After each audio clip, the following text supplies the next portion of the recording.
It's my privilege to be introducing the Cowichan Cultural Connections Society. We have the main four, including Rupert over here, Sandra, Heather, and Cheyenne from the society.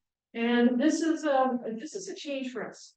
We haven't had you before, and there's much for us to learn about you. And we have over here switching from being highly fish focused to looking at a variety of things, and this brings us a very good opportunity. The word reciprocal is up there. Not everyone's comfortable with the word reconciliation, but whatever those words are, it is timely and appropriate that we are having you here and broadening our lens to do this. So it's my honor to introduce, I'd first like to introduce Sandra. Can you wave your hand in the back, Sandra? So Sandra is the society's coordinator and leads the team in a wide variety of projects, support, protection, and restoration of. I'm going to pronounce it in Quw'utsun, and Kat has taught me to correct Cheyenne or anyone else, but the X, when we look at the word for Western red cedar, this is not the word for yellow cedar, it's Western red cedar we talked about. That X is pronounced like an angry cat sound, where you put the front of your mouth together and sort of talk through your teeth, and it's cat being angry. That's the X sound. So it's hey. Probably do it pretty close. Okay. Is how I've heard it pronounced by this team. And I believe travel as well. So I can say it. It's just a little bit softer, but you are still pushing, like we're saying, from the back of your throat, right? Okay. And I'll be saying it a few times so you have the opportunity to hear that lots throughout the whole stage. And then of course the others have teachings of the they will say so. That is true. Absolutely. Complication. So I'd also like to introduce Heather, who has come to our table, has been a member of our table for a long time, many different hats, also the watershed board for own. And Heather is part of this team's work on the pieces of the project related to the actual restoration. And then Cheyenne Williams is the Cultural Connection youth leaders and is supportive of the gathering of cultural knowledge. And Cheyenne has also been working in UVic and working in degrees relating to projects and many other things in Parkland's past. We got a little bit in the future. So it's a pleasure to have all of you. And Rupert, here, if you notes now that it looks like. So over to you, lovely folk, to share with us the learnings and issues you have and what we can take in. So I need to everyone. Really want to thank you for the invitation to join me this morning. Today, some of the discussion we'll be having is reimagining thinking towards restoration. And I invite everyone to reorient ourselves towards this concept of building reciprocal relationships with the lands and owners that we call home. Thus, may we re-articulate restoration as a practice of relationality with the goal of cultural restoration and learning. As we discuss this work, we would like to emphasize that we are situated in Cowichan tribes and ceded territory. With that said, we don't speak on behalf of Cowichan tribes or the Cowichan nations. However, there is a collective effort being led by Cowichan elders right now, and we're seeking guidance from knowledge holders and elders to best reflect Cowichan Stewardship as best as possible. This initiative, supported by Cowichan Cultural Connections Society, as Genevieve has introduced us, brings together people of diverse backgrounds to have conversations about what we're observing on the land, to develop a shared vision of prepay, and to plan for what we will do 500 generations. So, Genevieve brought into the conversation, I was an elder that has passed away, and we're really grateful to have spent the time that we have in different relationships for people throughout the room to really inspire the vision of the project. Heather will share in more detail what that looks like on the ground. And this quote comes from our late elder, who said, "They say that Quw'utsun has only 60 years until extinction. We need to have a conversation and stand up for Quw'utsun."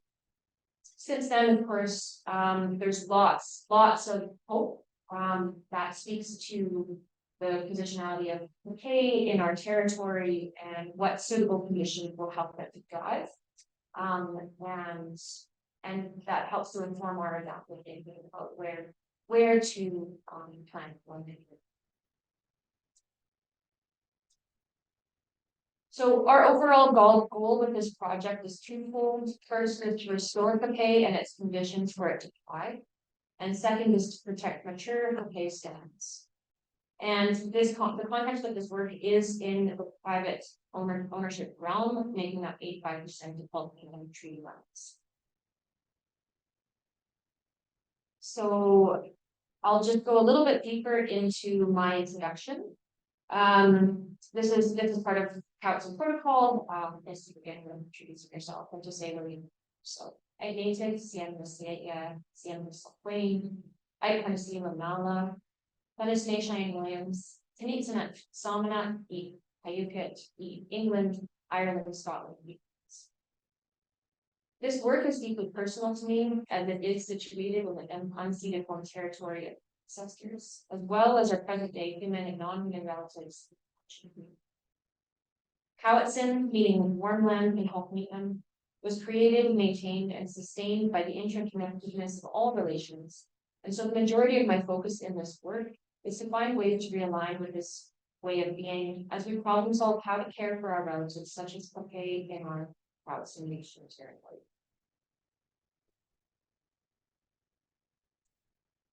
So this is a forecast of some of the things I'll be talking about today. So I'll begin by talking about Quw'utsun esteem of intelligence and what it means to embody Indigenous truths and alternatives.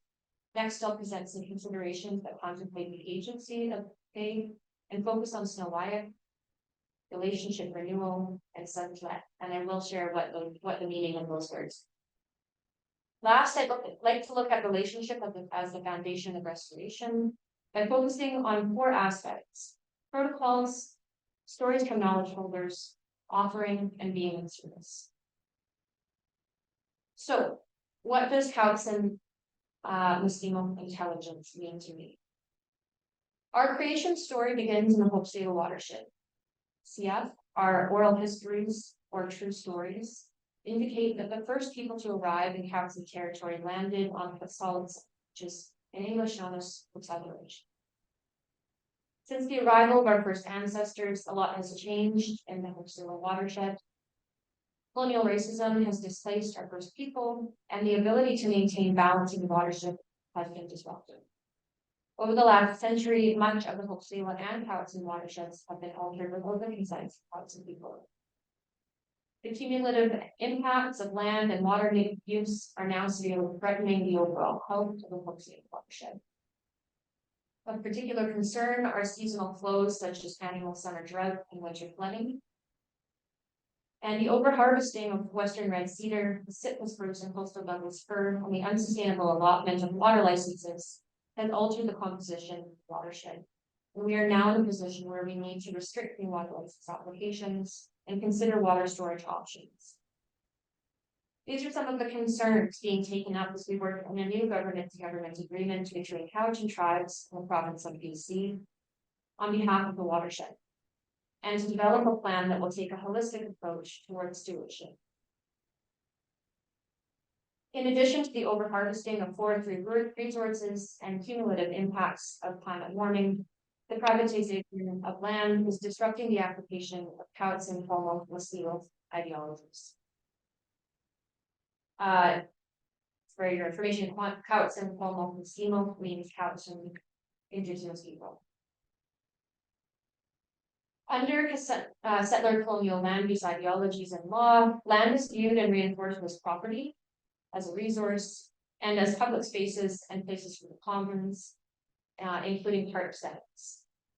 In the Hope watershed, for instance, 80% of the watershed is privately owned by Muslim forest drainage.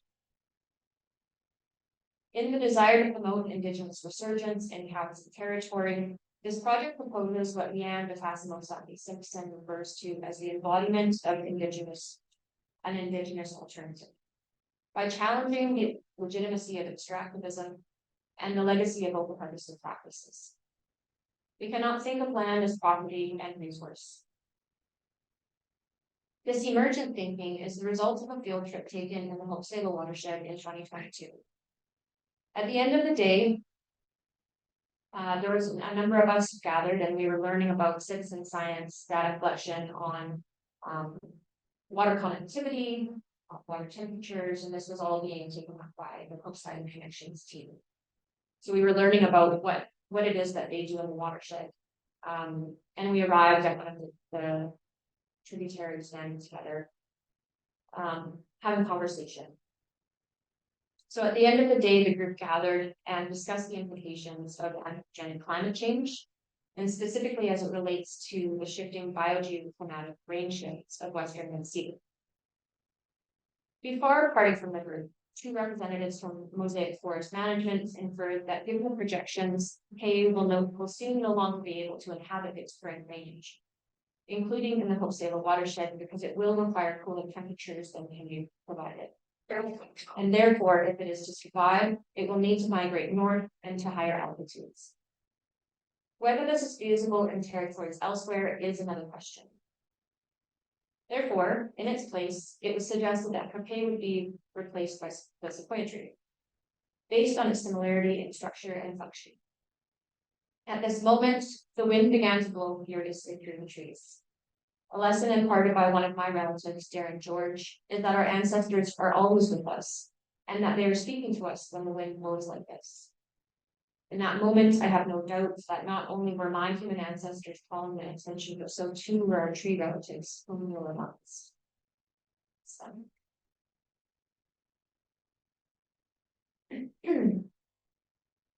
So in this section, I'd like to talk about Indigenous alternatives, Cowichan intelligence, beginning with Snow-Wyatt. If you'd like, I can pronounce it a few times and we can practice that together.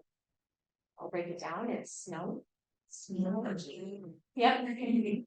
I. Us. Okay.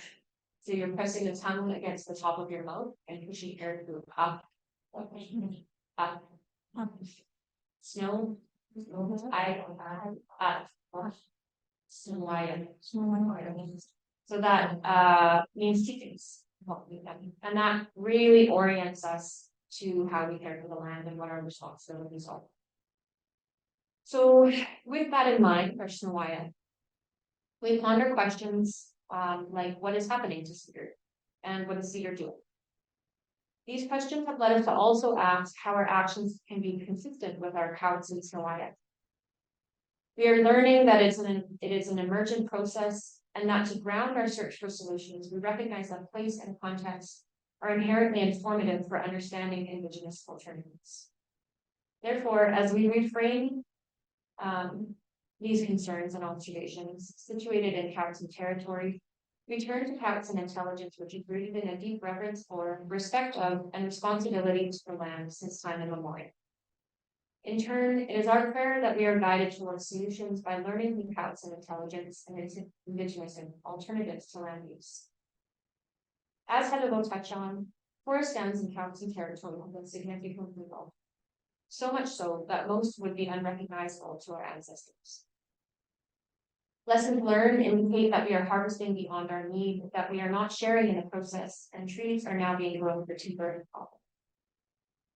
This avenue of upholding patriarchal, Eurocentric capitalism is causing us to be deaf to voices and the agency. Next, I'd like to think about the ongoing renewal of relationship and responsibilities. It is my belief that Xpey deserves to be engaged in a consensual and meaningful relationship. And this is supported by our Snow-Wyatt and conversations that I've recently had with our elders, who we refer to as Salt Queen.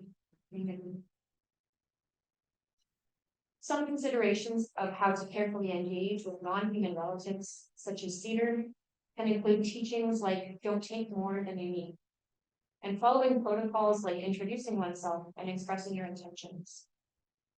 Such practices prioritize the dignity of these relations and operates to engage in ongoing relationship renewal, and in turn acknowledges the interdependency of our relationship and the need to coexist.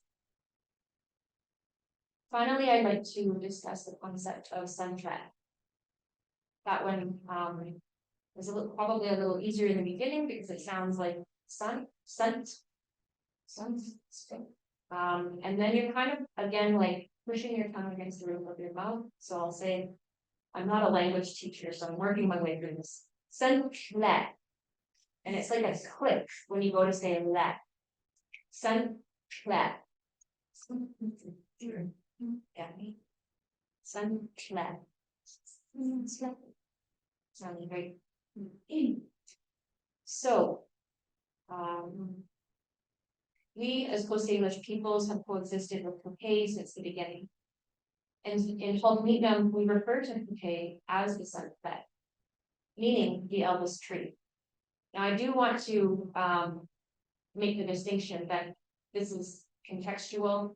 Sunset is generally, more generally speaking, referring to the eldest sibling. It's not necessarily only relating to trees. It could also be to mammals. Elk is also considered sunset. And I think it's Quw'utsun, but please don't stick that in your mind because I could be wrong. I think that's elk. And yeah, so there's many examples of sunset in our teachings. An explanation of why we refer to Quw'utsun as the sunset is offered by Les Jean, Dr. Arvid Charlie, and I will quote him directly from a conversation we had on February 14th this year. So, the Quw'utsun, we say, is the sunset of all the trees. The sunset is the eldest, and we say that because we use it for everything. When we are first born, it's used for clothing, for diapers, everything we do, Quw'utsun is used. The sacred objects such as the salaquas, the Quw'utsun masks, are made out of cedar. Our canoes, our houses, the posts in our houses, those posts are cedar, male and female. And when it's our time to leave this world, we're put in Makaya, which is a cedar coffin. That is why cedar is the sunset, because we use it for everything and all the things that we do. End quote. As we relate to Quw'utsun as our relative, I also reflect on guidance from Cowichan Stewardship Rob George. He made this striking connection when he stated, how we treat cedar is how we treat our elders. Vice versa, how we are treating our elders is a reflection of what's happening to our eldest trees. Quw'utsun also impressed upon us the significance of old growth we've lost and the intergenerational knowledge that's disrupted as more and more elders pass away. And I thank you for bringing that into the conversation today. Whereas claiming jurisdiction through tree farm licenses deemed recognition from the state that the cultural distinctiveness of Quw'utsun people and our right to self-determination are a product of our relationship to the land, our laws, and teachings. Most relevant to this presentation is the shared agreement between Quw'utsun people and Xpey as an act of ongoing renewal relationship. This concept of renewal is not unique to Quw'utsun. Leroy Little Bear, who I believe is from the Queens, also speaks about this in his article called Jagged Worldviews Colliding. And he states, if creation manifests itself in terms of cyclical patterns and repetitions, then the maintenance and renewal of those patterns is all important. Values and customs are the participatory part that Aboriginal people play in the maintenance of creation. Following this thinking outlined by Little Bear, it is important to consider what harms may be perpetuated in the participatory maintenance of cycles. Are we taking without consent? Are we taking without making an offer? Are we taking before forming a relationship? Returning to these ways supports Indigenous resurgence and operates by embodying an alternative to heteropatriarchy that effectively serves to create higher order through dominance.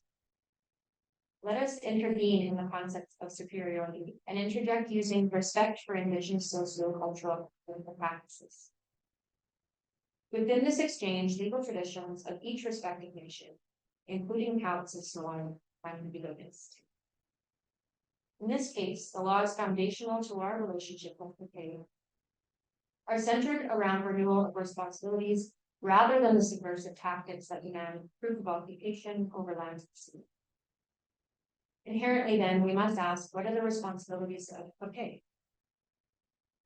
One might consider the need to adhere to limitations, and if these boundaries are crossed or exceeded, what are the consequences? Next, please. So in this section, I would like to share with you what I have learned about being in good relationship with Xpey, because this, I argue, should be the core principle of restoration. According to our cultural practitioners, there are many protocols involved in upholding a reciprocal relationship with our Xpey values. For example, many knowledge holders agree, as I said, that one should introduce themselves by stating who you are, where you come from, and what your intentions are. This gesture is not only about asserting yourself, it is also about asking for permission to harvest. Additionally, it is both important and appropriate to make an offering. This offering may be our commitment to being in service to this relative. It is also commonplace that people will offer medicine. Different people and even different cultures have varying techniques about what to give. For some, it is around with their hair, and for others, it may be. Next, if we are in agreement that the exchange can take place, we must commit to taking less. One of the Cowichan teachings is that we take only what we need. These intimate spaces that we cultivate on the ground and in the home of Xpey are no less important to focus on for enacting our Cowichan Indigenous values. One might ask, when does it give itself to us?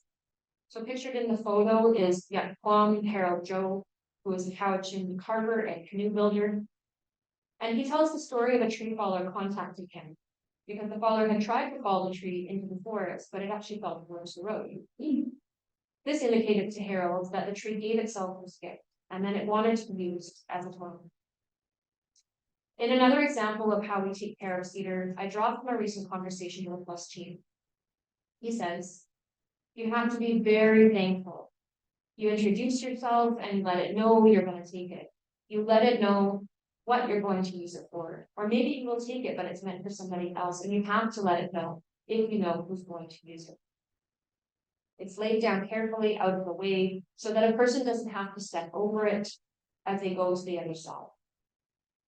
And when you get branches that you can use for whatever, once you take it, of course, you plead with it, and you be thankful to take the branches. You look after it well, meaning you don't lay it on the ground. You lay it onto something, a table or a tarp if you have to put it on the ground, or on a bleacher, but not on the floor. You're asking that cedar to do something for you, to look after you and clean the path, or to keep you in good company. And if you just throw it on the ground, how is the spirituality of that cedar going to feel? Will it be willing to help you? That's why you look after it really well. Because you're taking it so it can help you. So look after it well. End quote. Perhaps with these practices in mind, if we can return to these, we can begin to repair our imbalanced relationship with faith. So for this portion of the presentation, in closing, I believe that relational qualities of Xpey must be understood before its utility.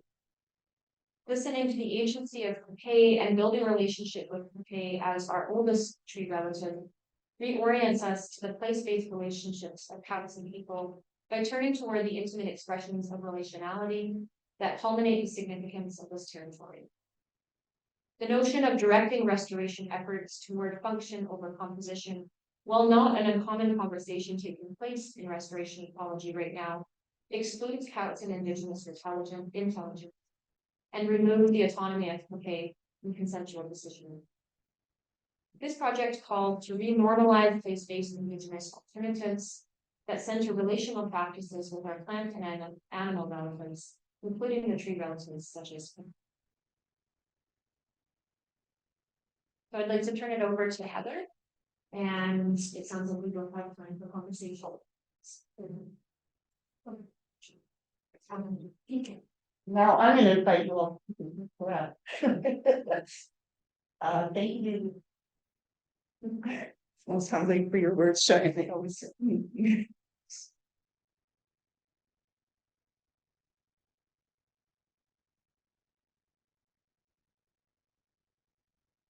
So imagine me, a forester, went to school, UBC, and then U of A, back in the early 1980s.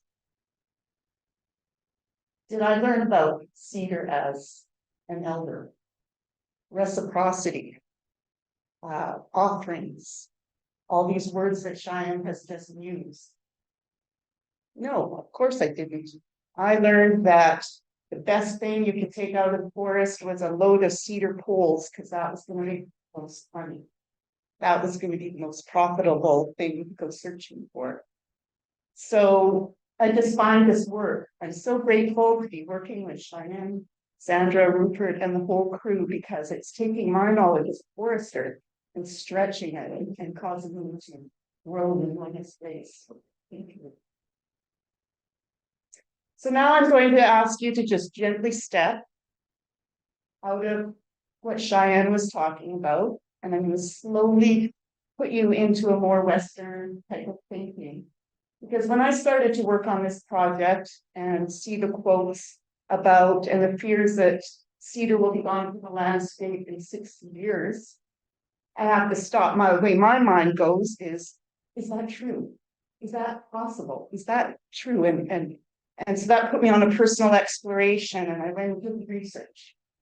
And I started talking to people. Is this just all about climate change? And if it is just about climate change, we're in really big trouble. But perhaps it's a bigger picture than that. So I dove into the research, and I would like to now share with you some of the things I learned, because these are the things that can provide us with a foundation to get to solutions for the teachings that Cheyenne shared with us today.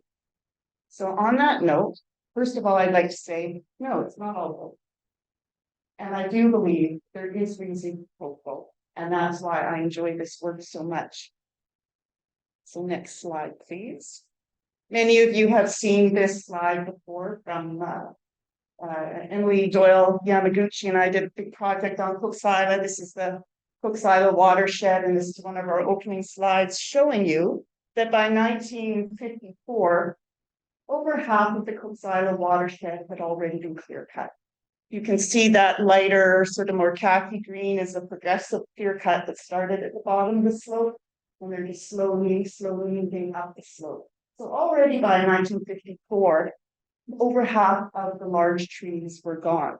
So certainly one of the major threats to why cedar is disappearing from the landscape is this over-harvesting. And it was just, there were no wildlife tree patches. There certainly were no cultural areas left. There was no riparian protection. The equipment would just drive right through the streams.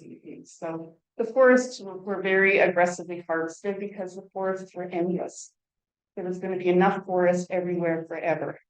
So over time, old forest has been replaced by much younger forest. So these forests that were old growth are now all second growth, third growth. And if I was to show you a picture of today of this same watershed, we would see that less than 1% of that whole area is the original forest. And it's a postage stamp here and a postage stamp there that offers very little in terms of functioning, whether we're talking about wildlife, water, or cultural aspects. So overharvest has been a significant threat to the survival of cedar within our watersheds. And this is another really important point too. We've gone from these deep, organic, rich soils with lots of dead wood, lots of decaying matter. The forests have been developing in our watersheds for 6,000 years. So that's 6,000 years worth of rotting stuff, forming deep, deep organic layers that the current trees or the current old trees were growing in. Those forests were removed. Often then the ground was burned, all that biomass going up into smoke. And so now all those deep organic soils are being replaced by much less organic matter in the soils, much less ability to hold on to moisture, less ability to hold on to water, less of this. You all know how continues tseep. There's nothing more exciting in a forest than dead wood on the ground. It is the best stuff ever, but we're losing it.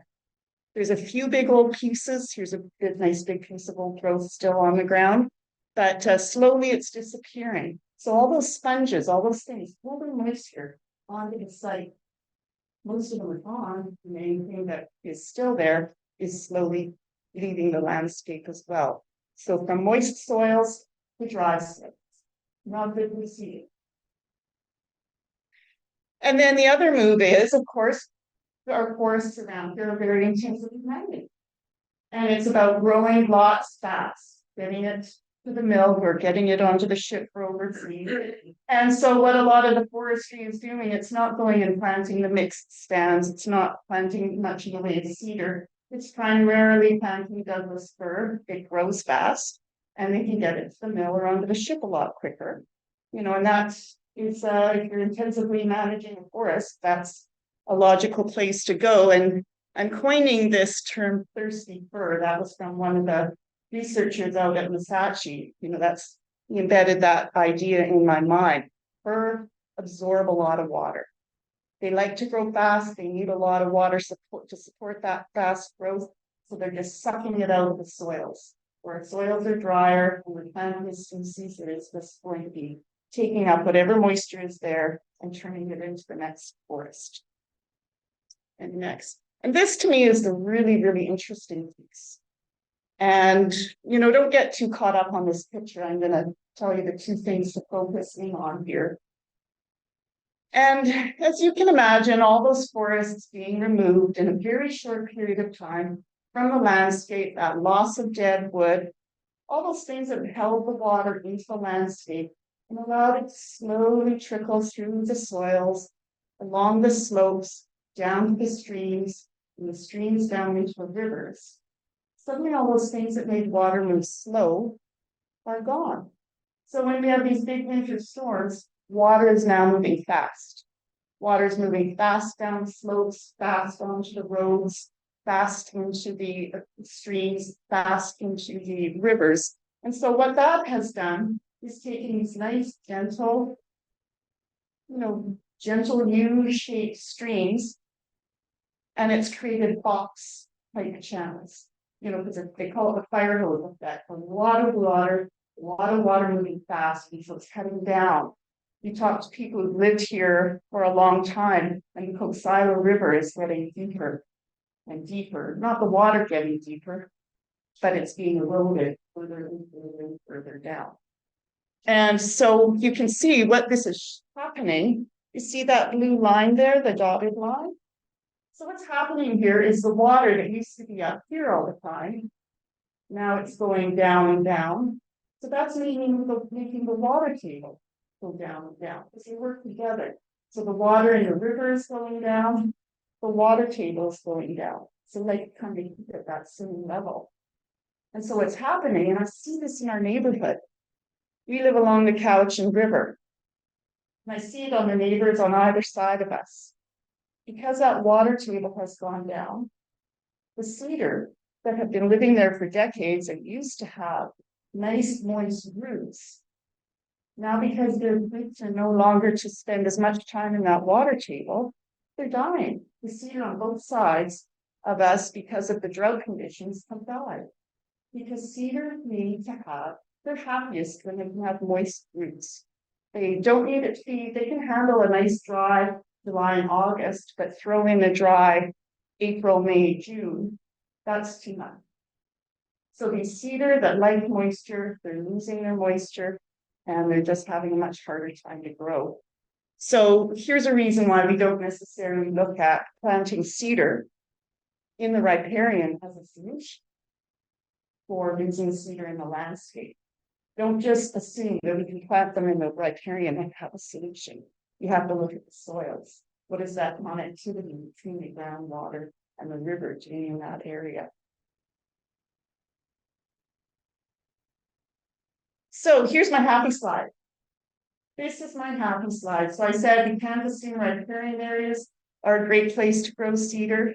But what I've been observing is there are places where cedar is growing amazingly well in this area where they shouldn't be growing well by the logic. Logic isn't working. And what I'm seeing is here we are in the coastal Douglas fir. Not supposed to be able to grow cedar there. It's on a west and south facing slope. Shouldn't be able to grow cedar there. But here are the most amazing, beautiful cedar. The one with Chris looking at it is just a little over 100 years old. It's growing really well. So it's more complicated. It's not just climate change. It's not just about riparian. It's not just this, just this.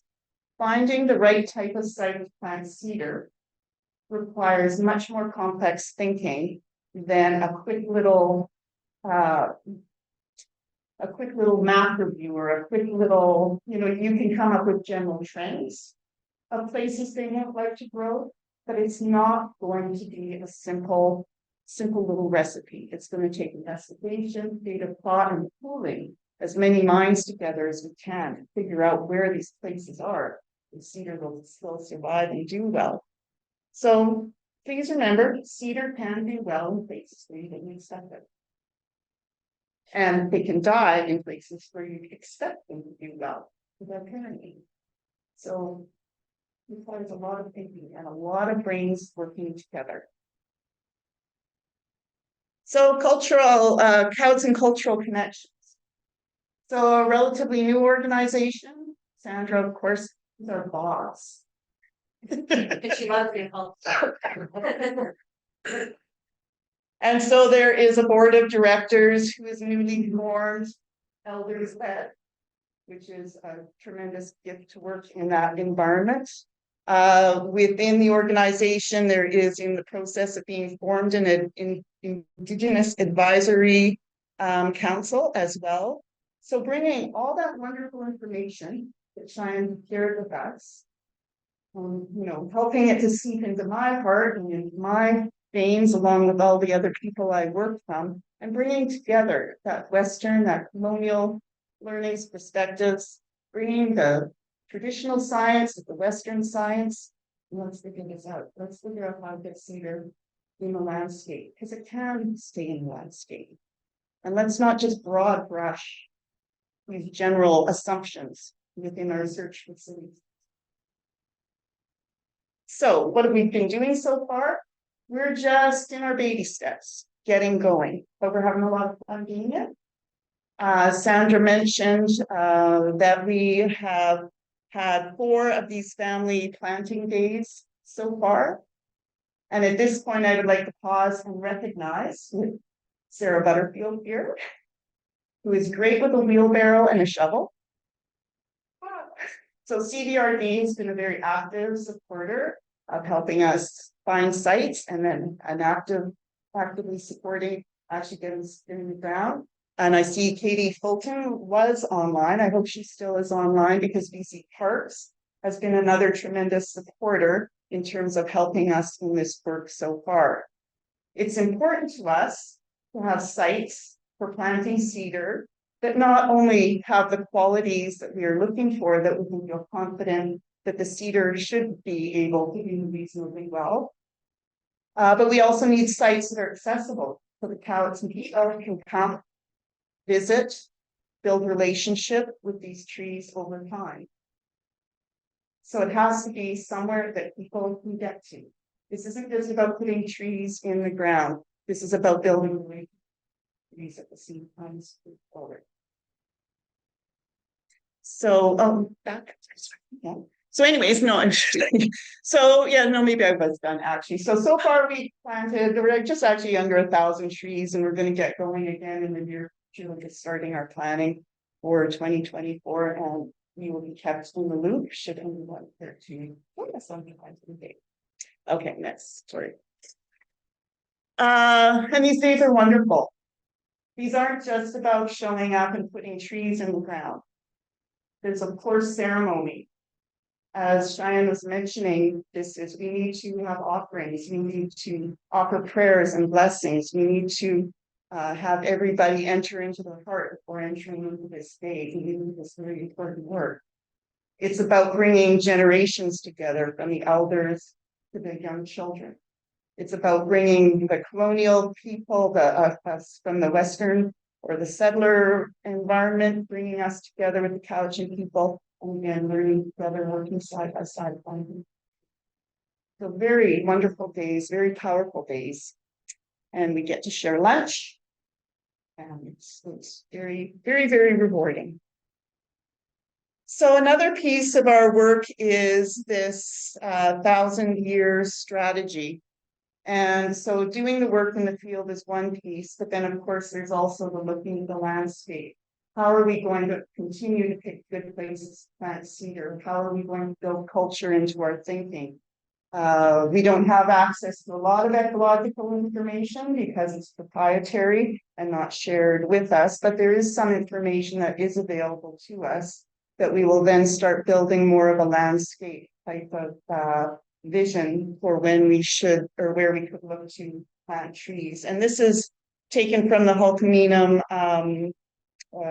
treaty group, their land strategy from 2005 actually. So, and I do believe it's being updated, but just again, a different way of looking at a landscape, looking at areas that are used, mapping areas that are used for cultural use, gathering and other types of things. So this is the kind of information that we will building into our landscape planning, into our 1,000-year strategy, which brings in Rupert's work about creating an Indigenous land trust to come up with that toolbox about how do we make sure that we're getting some cedar planted in some of the right spots, and how are we ensuring access is always available to these cedar.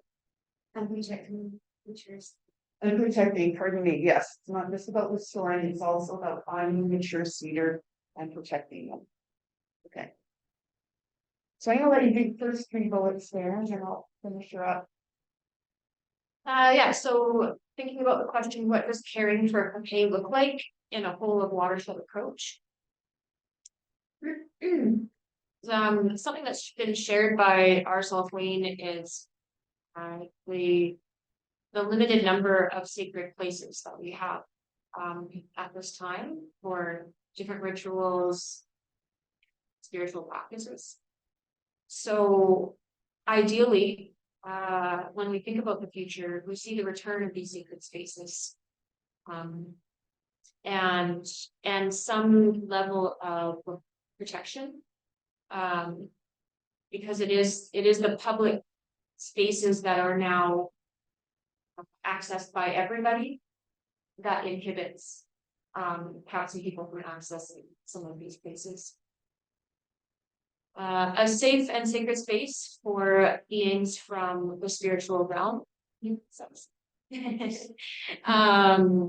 And something else that's been shared with me is people who have relationships with Zinqua, with Quw'utsun, so the dragon and thunderbird spiritual beings, and even the little people, places that they used to frequent have been affected, and so if I have relationships with those spiritual beings, don't see them as and so just thinking about how to try to encourage the return of some of those spiritual beings.